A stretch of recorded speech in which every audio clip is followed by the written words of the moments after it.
Miami, in the 1970s, regrettably resembled a city bursting with the blinding glow of sunshine, cocaine, and blood. The drug trade was booming at an unprecedented rate. Cocaine was being imported by the ton, by boat, by plane. It was terrible, and at the heart of it all, one name still sent shivers down the spines of criminals and law enforcement equally: Griselda Blanco. She was their black widow who, for good reason, was as the cocaine industry's finest. A woman responsible for the creation of a multi-billion empire and death of dozens. One of the reasons that I so like Griselda Blanco de Trujillo is she shows you where women's rights are. You think there isn't a woman who can compete in the tough and rough world of drug dealing? On the surface, it seems far-fetched and difficult to comprehend. But for someone who grew up in the slums of Colombia, how easy was it to reach the top of being one of the most infamous drug lords? She had a normal upbringing to begin life with. Griselda Blanco was born in 1943 in Cartagena, Colombia. Growing up in slums of Medellín, a town already partially influenced with crime and violence. On the beginning, everything was simple. As per her life, she had some extraordinary events at a certain point of her early life. At the age of 11, she was supposedly a part of her first kidnapping that ended with a murder. It was only the beginning. Blanco moved to New York's Queens in the early 1960s. There, she quickly associated herself with powerful Colombian cartels that were deeply involved in the drug trafficking industry. She was more than a dealer, she was a revolutionary. Driven by innovation rather than sheer force, she managed to outpace other cartel members.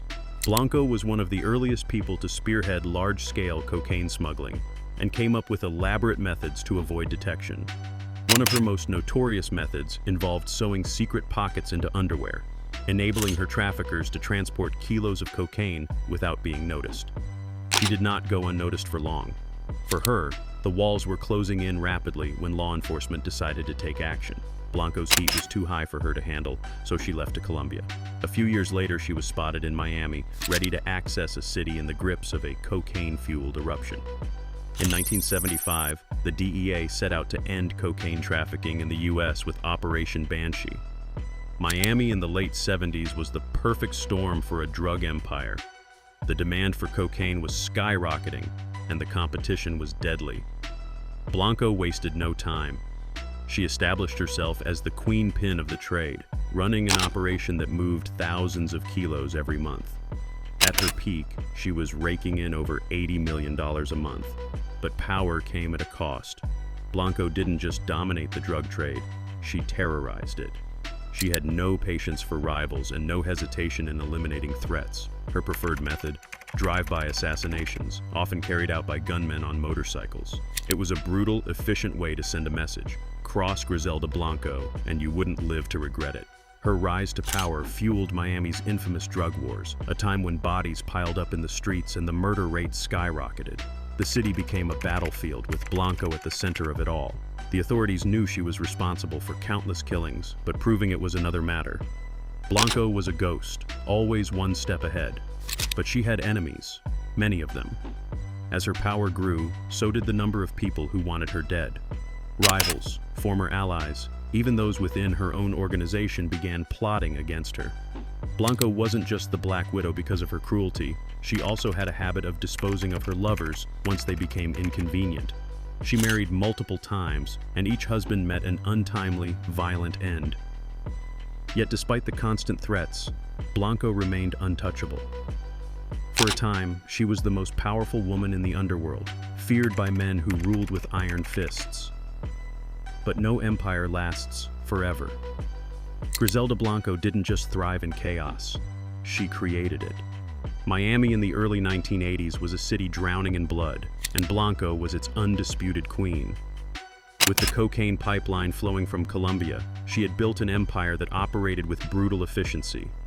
But ruling the underworld came at a price, and as the drug wars escalated, so did her body count.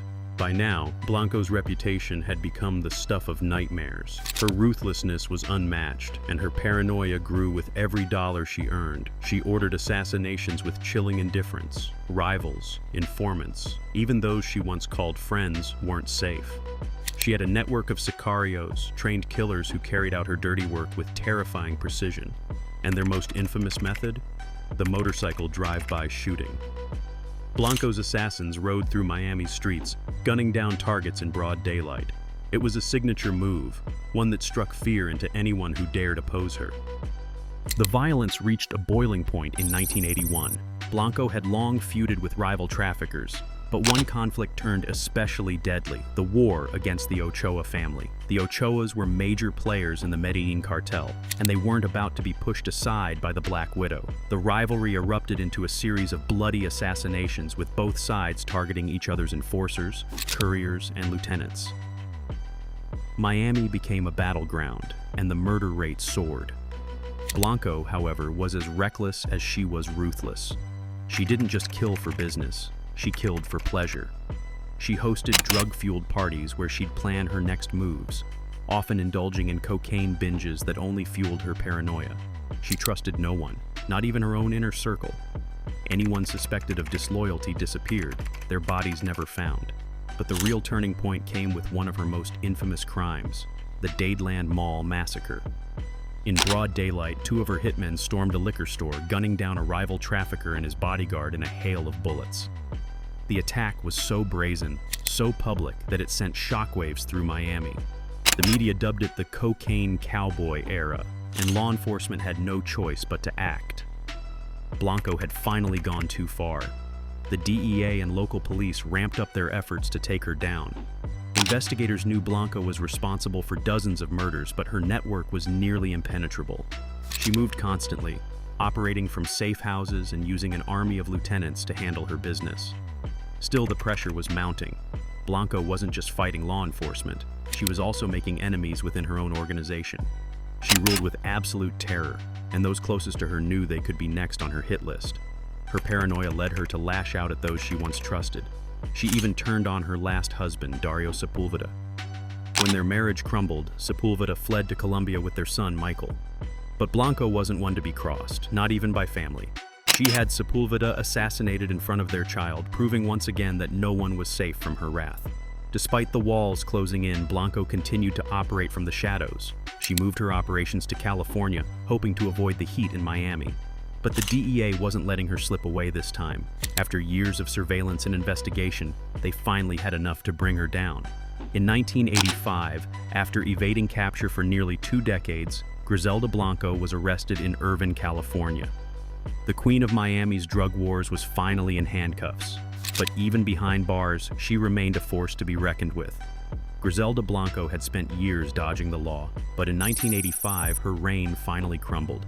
Arrested in California, she was charged with drug trafficking and racketeering, her billion-dollar empire dismantled overnight.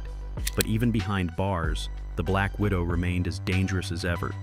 Imprisoned at a time when many of her former associates were either dead or in hiding, Blanco continued to pull strings from her cell. She controlled her remaining assets, gave orders through intermediaries, and reportedly even plotted one of the most outrageous schemes in criminal history: a plan to kidnap John F. Kennedy Jr. for ransom. It never materialized, but it underscored her delusional belief in her own power. Her greatest challenge, however, wasn't just surviving prison, it was staying alive. Her enemies hadn't forgotten her, and with her influence fading, she became a target. The DEA and prosecutors sought the ultimate punishment: the death penalty. With witnesses piling up, including former associates willing to testify against her, it seemed like the end for Blanco. But in an unexpected twist, the case against her collapsed. Key witnesses were either murdered or discredited, and in 1998, Blanco struck a deal. She pleaded guilty to 3 counts of murder and received a 20-year sentence, far less than what authorities had hoped. By 2004, she was released from prison and deported back to Colombia. For the first time in decades, the Black Widow was powerless. No empire, no enforcers, no protection. She had spent her life as the hunter, but now she was the prey. Her return to Medellín was anything but triumphant. The once feared drug queen had become a ghost, living in relative obscurity. But in the world of organized crime, past sins are never forgotten. On September 3, 2012, as she exited a butcher shop, 2 gunmen on a motorcycle pulled up, executing her in the very style she had pioneered. A single shot to the head ended the life of one of history's most ruthless drug lords. Griselda Blanco's legacy is one of terror and bloodshed. She paved the way for the modern cocaine trade, setting the stage for the cartels that followed. Her brutality inspired generations of traffickers, but in the end, she met the same fate as so many of her victims. Her story is a reminder of a time when Miami was ruled not by laws, but by bullets. The Black Widow spun her web across continents, but even the deadliest predator eventually gets caught in it. Thanks for watching Inside the Timeline. Griselda Blanco's reign of terror shaped the cocaine trade, but even the most ruthless fall. Subscribe for more deep dives into history's most infamous figures. Like, share, and stay tuned for the next story.